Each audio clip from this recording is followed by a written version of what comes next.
ಏನೇನು ಕಾನೂನುಬದ್ಧವಾಗಿ ಸಂವಿಧಾನಬದ್ಧವಾಗಿ ನೀವು ಸೇರಬೇಕು ಅದನ್ನ ಸೇರಿಸುವ ವ್ಯಕ್ತಿ ನಾವು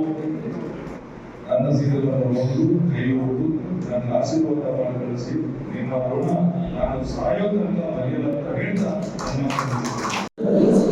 ಶೇಕಡ 60% ಇಲ್ಲ ಜನಸಂಖ್ಯೆಯಲ್ಲಿ ಶೇಕಡ 60% ಜನಕ್ಕೆ ಪೌರತ್ವ ಇರೋದಿಲ್ಲ, ಮತದಾನದ ಹಕ್ಕಿರಲ್ಲ. ಇವನ್ನ ಬಿಟ್ಟು ಬರುವಂತ ಚುನಾವಣೆಗಳಲ್ಲಿ ಅವರು ಏನ್ ಹೇಳ್ತಾರ ನಾನು 500 ಸೀಟ್ ಹೇಳ್ತಾರಂತ ನನಗೆ ಅಭಿಪ್ರಾಯ ಕೊಡ್ಬೇಕು. ನಿಮ್ಮ ಜೊತೆಗೆ ಏನೇನು